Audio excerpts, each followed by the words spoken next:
महापालिकेच्या निवडणुका येतात त्यावेळेस त्यांची ही टूम सुरू होते. मुंबई विकणार, मुंबई महाराष्ट्रापासून तोडणार, ही आता जुनी सगळी गेसीपीटी काय म्हणतो कॅसेट झालेली आहे.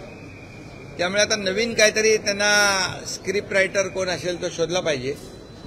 आणि अॅनाकोंडाच्या बाबतीत जर म्हणाल, गेले 25 वर्ष या मुंबई महापालिकेच्या तिजोरीवर असा मोठा विळका घालून बसलेले आहेत. आणि या अॅनाकोंडाचं वैशिष्ट्य वेगळं आहे.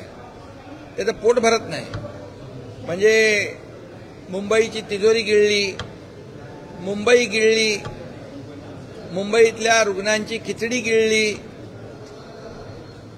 त्याचबरोबर मुंबईचे काही भूखंड गिळले, मिठीतला गाळ गिळला, रस्त्यातला डांबर गिळला, तरी सुद्धा त्यांचं पोट भरत नाही. त्यामुळे भस्म्या रोग माहिती आहे ना, भस्म्या रोग, तो भस्म्या रोग झालेला हा अॅनाकोंडा आहे. म्हणून मी सांगितलं याचं एक वेगळेपण आहे. हा भस्म्या रोग झालेला अॅनाकोंडा आहे. चव आहे कोल्हापुरी, गोकुळ लई भारी.